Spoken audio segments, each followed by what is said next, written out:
ختیځ کې د پولیسو له ښوونیز او روزنیز مرکز څخه په 14مه دوره کې 1540 مجاهدین له بېلابېلو نظامي او عقیدتي زده کړو فارغ او ټولنې ته د خدمت په موخه وړاندې شو.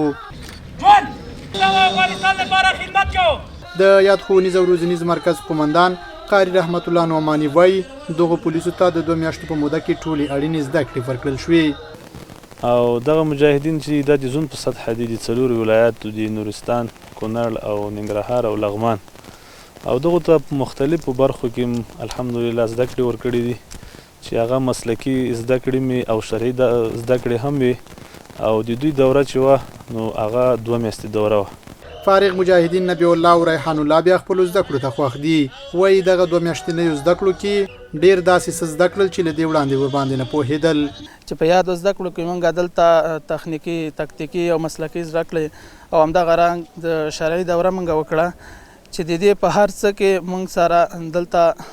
دا شان طریقه وښودل شوه چې د ولس سره د خلکو سره څنګه سلوک او څنګه طریقه وکړو. الحمدلله موږ چې دلته کومه زده کړه وکړه موږ ولسونو ته 100% اطمینان ورکوو چې د اسلامي امارت ټول منصوبین، ټول هغه مجاهدین چې دغه دلته زده کړې وکړې ستاسو د سر، ځان، مال، ناموس ساتونکي دي. د ختیځ په کچه له دغه ښوونیز مرکز څخه په بېلابېلو دورو کې تر دا مهاله 14888 مجاهدین فارغ او ټولنې ته د خدمت لپاره وړاندې شوي دي.